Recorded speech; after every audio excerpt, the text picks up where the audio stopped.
I'm going to tell you a little bit about my TEDx Houston talk. I woke up the morning after I gave that talk with the worst vulnerability hangover of my life. And I actually didn't leave my house for about 3 days. The first time I left was to meet a friend for lunch. And when I walked in, she was already at the table. I sat down and she said, "God, you look like hell." I said, "Thanks, I'm not functioning." And she said, "What's going on?" And I said, "I just told 500 people that I became a researcher to avoid vulnerability. And that when being vulnerable emerged from my data, and absolutely essential to wholehearted living, I told these 500 people that I had a breakdown." I had a slide that said breakdown. At what point did I think that was a good idea? Laughter. And she said, "I saw your talk live streamed. It was not really you. It was a little different than what you usually do, but it was great." And I said, "This can't happen. YouTube, they're putting this thing on YouTube, and we're going to be talking about 600, 700 people. Laughter. And she said, "Well, I think it's too late." And I said, "Let me ask you something." And she said, "Yeah." I said, "Do you remember when we were in college? Really wild and kind of dumb?" She said, "Yeah." I said, "Remember when we'd leave a really bad message on our ex-boyfriend's answering machine? Then we'd have to break into his dorm room and then erase the tape?" Oh, laughter. And she goes, No. Laughter, of course. The only thing I could say at that point was, "Yeah, me neither. Yeah, me neither." And I'm thinking to myself, "Brene, what are you doing? Why did you bring this up? Have you lost your mind? Our sisters would be perfect for this." Laughter. So I looked back up and she said, "Are you really going to try to break in and steal the video before they put it on YouTube?" Laughter. And I said, "I'm just thinking about it a little bit." Laughter. She said, "You're like the worst vulnerability role model ever." Laughter. Then I looked at her and I said something that at the time felt a little dramatic, but ended up being more prophetic than dramatic. If 500 turns into 1,000 or 2,000, my life is over. Laughter. I had no contingency plan for 4 million. Laughter. And my life did end when that happened. And maybe the hardest part about my life ending is that I learned something hard about myself. And that was that, as much as I would be frustrated about not being able to get my work out to the world, there was a part of me that was working very hard to engineer, staying small, staying right under the radar. But I want to talk about what I've learned. There's 2 things that I've learned in the last year. The first is vulnerability is not weakness, and that myth is profoundly dangerous. Let me ask you honestly, and I'll give you this warning, I'm trained as a therapist, so I can outweight you uncomfortably. So if you could just raise your hand, that would be awesome. How many of you honestly, when you're thinking about doing or saying something vulnerable, think, bad. Vulnerability is weakness. How many of you think of vulnerability and weakness synonymously? The majority of people. Now let me ask you this question. This past week at TED, how many of you, when you saw vulnerability up here, thought it was pure courage? Vulnerability is not weakness. I define vulnerability as emotional risk, exposure, uncertainty. It fuels our daily lives, and I've come to the belief, this is my 12th year doing this research, that vulnerability is our most accurate measurement of courage, to be vulnerable, to let ourselves be seen, to be honest. One of the weird things that's happened is after the TED explosion, I got a lot of offers to speak all over the country, everyone from schools and parent meetings to Fortune 500 companies. And so many of the calls went like this: "Dr. Brown, we loved your TED Talk. We'd like you to come in and speak. We'd appreciate it if you wouldn't mention vulnerability or shame." Laughter. What would you like for me to talk about? There's 3 big answers. This is mostly, to be honest with you, from the business sector, innovation, creativity, and change. Laughter. So let me go on the record and say, vulnerability is the birthplace of innovation, creativity, and change. Applause. To create is to make something that has never existed before. There's nothing more vulnerable than that. Adaptability to change is all about vulnerability. The second thing, in addition to really finally understanding the relationship between vulnerability and courage, the second thing I learned is this. We have to talk about shame. And I'm going to be really honest with you. When I became a vulnerability researcher, and that became the focus because of the TED Talk, and I'm not kidding, I'll give you an example. About 3 months ago, I was in a sporting goods store buying goggles and shin guards and all the things that parents buy at the sporting goods store. About from 100 feet away, this is what I hear. Vulnerability, Ted. Vulnerability, Ted. Laughter ends. I'm a fifth-generation Texan. Our family motto is lock and load. I am not a natural vulnerability researcher, so I'm like, just keep walking. She's on my six. Laughter, and then I hear vulnerability, Ted. I turn around, I go, hi, she's right here, and she said, you're the shame researcher who had the breakdown. Laughter. At this point, parents are like pulling their children close. Laughter. Look away. And I'm so worn out at this point in my life. I look at her and I actually say, it was a freaking spiritual awakening. Laughter. Applause. And she looks back and does this. I know. Laughter. And she said, we watched your TED Talk in my book club. Then we read your book and we renamed ourselves the Breakdown Babes. Laughter. And she said, our tagline is, we're falling apart and it feels fantastic. Laughter. You can only imagine what it's like for me in a faculty meeting. So when I became Vulnerability Ted, like an action figure, like Ninja Barbie, but I'm Vulnerability Ted, I thought I'm going to leave that shame stuff behind because I spent 6 years studying shame before I started writing and talking about vulnerability. And I thought, thank God, because shame is this horrible topic. No one wants to talk about it. It's the best way to shut people down on an airplane. What do you do? I study shame. Oh, laughter, and I see laughter. But in surviving this last year, I was reminded of a cardinal rule. Not a research rule, but a moral imperative from my upbringing. You've got to dance with the one who brung ya. And I did not learn about vulnerability and courage and creativity and innovation from studying vulnerability. I learned about these things from studying shame. And so I want to walk you into shame. Jungian analysts call shame the swampland of the soul. And we're going to walk in. And the purpose is not to walk in and construct a home and live there. It is to put on some galoshes and walk through and find our way around. Here's why. We heard the most compelling call ever to have a conversation in this country, and I think globally, around race, right? Yes, we heard that. Yes, cannot have that conversation without shame, because you cannot talk about race without talking about privilege. And when people start talking about privilege, they get paralyzed by shame.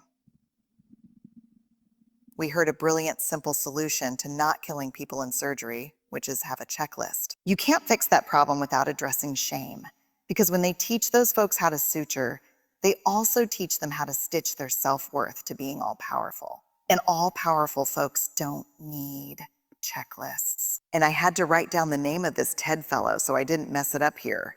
Mishkin Ingawale, I hope I did right by you. Applause. I saw the TED fellows my first day here. And he got up and he explained how he was driven to create some technology to help test for anemia because people were dying unnecessarily. And he said, I saw this need. So, you know what I did? I made it. And everybody just burst into applause and they were like, yes, and he said, and it didn't work. Laughter, and then I made it 32 more times and then it worked. You know what the big secret about TED is? I can't wait to tell people this.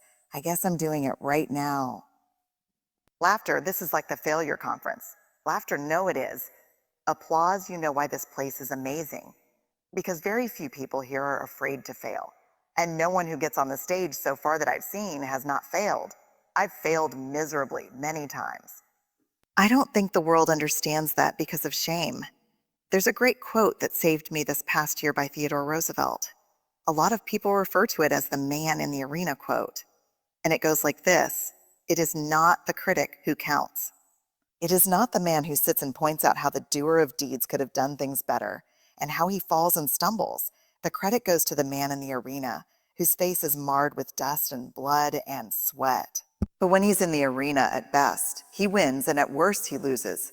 But when he fails, when he loses, he does so daring greatly. And that's what this conference to me is about.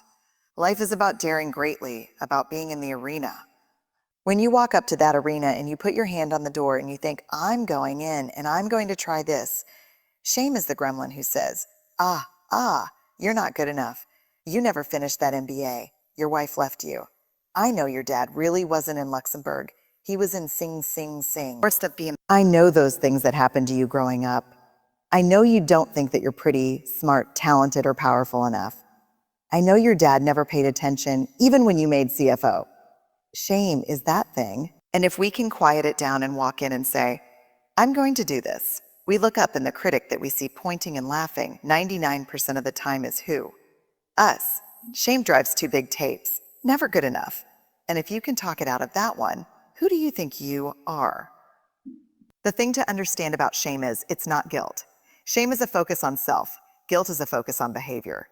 Shame is I am bad. Guilt is I did something bad. How many of you, if you did something that was hurtful to me, would be willing to say, I'm sorry, I made a mistake? How many of you would be willing to say that? Guilt, I'm sorry, I made a mistake. Shame, I'm sorry, I am a mistake. There's a huge difference between shame and guilt.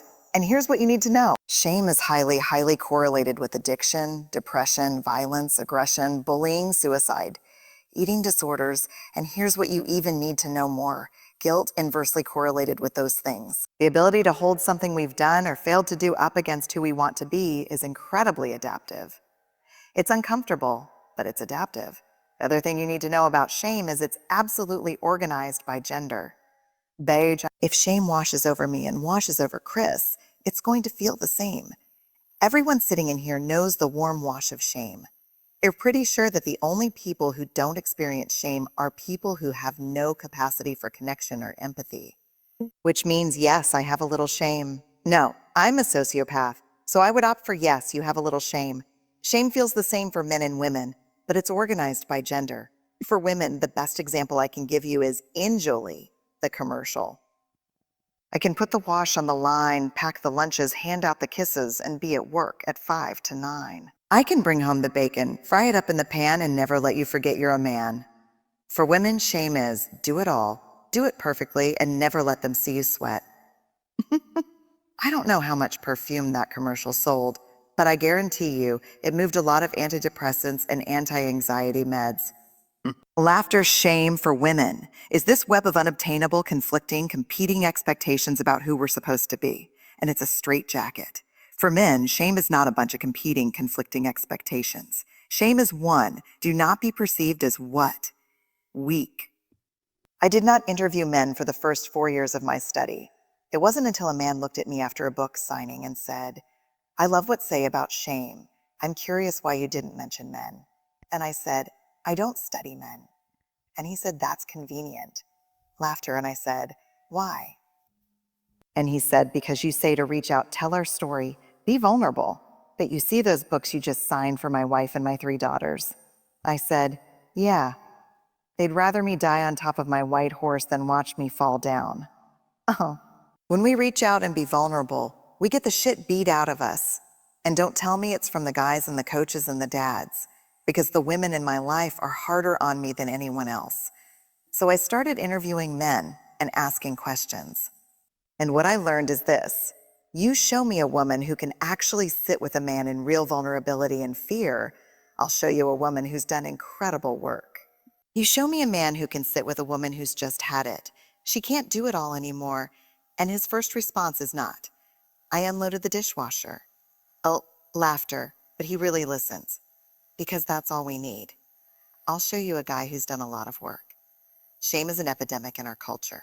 And to get out from underneath it, to find our way back to each other, we have to understand how it affects us and how it affects the way we're parenting, the way we're working, the way we're looking at each other.